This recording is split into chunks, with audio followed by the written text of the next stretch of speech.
નમસ્તે બાળ મિત્રો, મારી એક વાર્તા છે સરસ મજાની.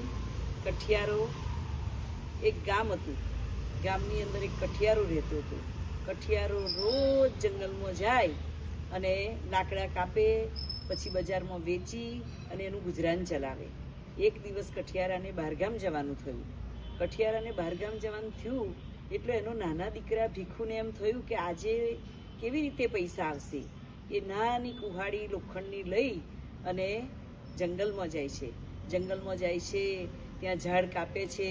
ઝાડ કાપી અને એને તરસ લાગે છે એટલે બાજુમાં તળાવ હોય છે. તળાવ આગળ જાય છે. ગ્લાસ તો હતો નહીં એટલે એને થયું કે ભગવાને મને સરસ ખોબો આપ્યો છે તો ખોબે ખોબે પાણી પીવું. ખોબે પાણી પીતો તો અને હાથમાંથી કુહાડી સીધી તળાવમાં પડી જાય છે. ભીખુ રડે છે કે અરે રે રે, અમારું કમાવાનું સાધન ગતું રહ્યું.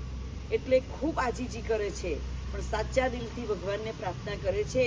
એટલે એમાંથી જળદેવી આવે છે અને જળદેવી કહે છે કે બેટા ભીખુ, તું કેમ રડે છે?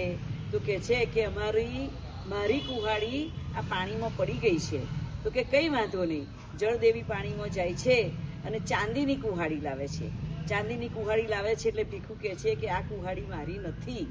ફરી પાછા જળદેવી પાણીમાં જાય છે અને સોનાની કુહાડી લાવે છે. સોનાની કુહાડી જોઈ અને ભીખુ લોભાયમાન થતો નથી કે જળદેવી આ કુહાડી પણ મારી નથી. ત્રીજી વાર પાણીમાં જાય છે અને એની કટાયેલી ઘસાયેલી કુહાડી ભીખુને આલે છે. એટલે ભીખુ રાજી થઈ જાય છે અને કહે છે આ જ કુહાડી મારી છે. એટલે કહેવાય કે આ સોનાની કુહાડી લઈ અને એ સરસ મજાની દુકાન ખોલો, સરસ મજાના પૈસા કમાવા, પણ બીજાની વસ્તુ લેવાની નહીં એવું એની માએ શિક્ષણ આપ્યું હતું. એટલે ભીખુએ સોનાની કુહાડી લીધી નહીં અને જળદેવીએ એને ઇનામ આપ્યું કે લે, હું આ તને સોનાની કુહાડી ભેટમાં આપું છું. બાળ મિત્રો, લાઈક કરવાનું ભૂલતા નહીં.